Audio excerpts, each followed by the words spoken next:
Bueno, a ber, bertsolari elkartean gauza asko egiten dugu, jendiak uste duena bino gehiago.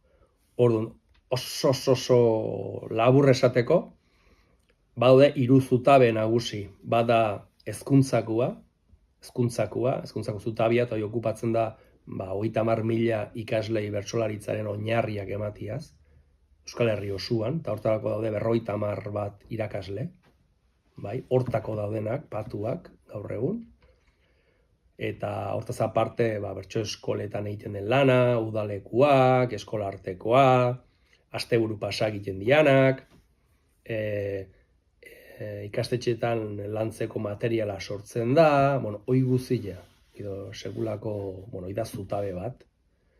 Beste zutabia da sustapena edapena, esango nizuke, oain banatuta daude, baina, garai berez lan karga handia delako banatu zian, berez gauzabea da, eta hor, sartzen dira txapelketak, herrialdetakoak, Euskal Herrikoak, bertso eguna, lankure sartzen da hor, entzungo zenuten, lanku, bertso saioak antolatzeko eta beste gauza batzuk antolatzeko dakagun enpresa da, nola bai esateko.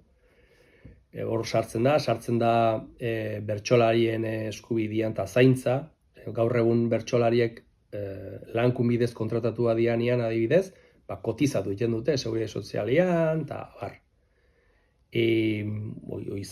Eskubideak, egile eskubideak zaintzen dira, ze egiten da sustapenean, gero bertsoa.eus, zautuko zute, hitzetik hortzea, hori dena, sustapena edapenetik egiten da. Hor da, kiston lan esparru bat, beste bat, bigarrena, eta hirugarrena da ikerkuntza. Ikerkuntzaren zutabia edo oinarria hobeto esan da Xenpelar dokumentazio zentrua. Dokumentazio zentruan zeiten da, bertsolaritzaekin zer ikusia duen dokumento eta informazio guztia bildu. Bildu, txukundu, eta nahi duenentzako eskuragarri utzi. BDB ez dakit ezutuko zuten, bertsolaritzaren datu basia, hori dena guk egiten dugu.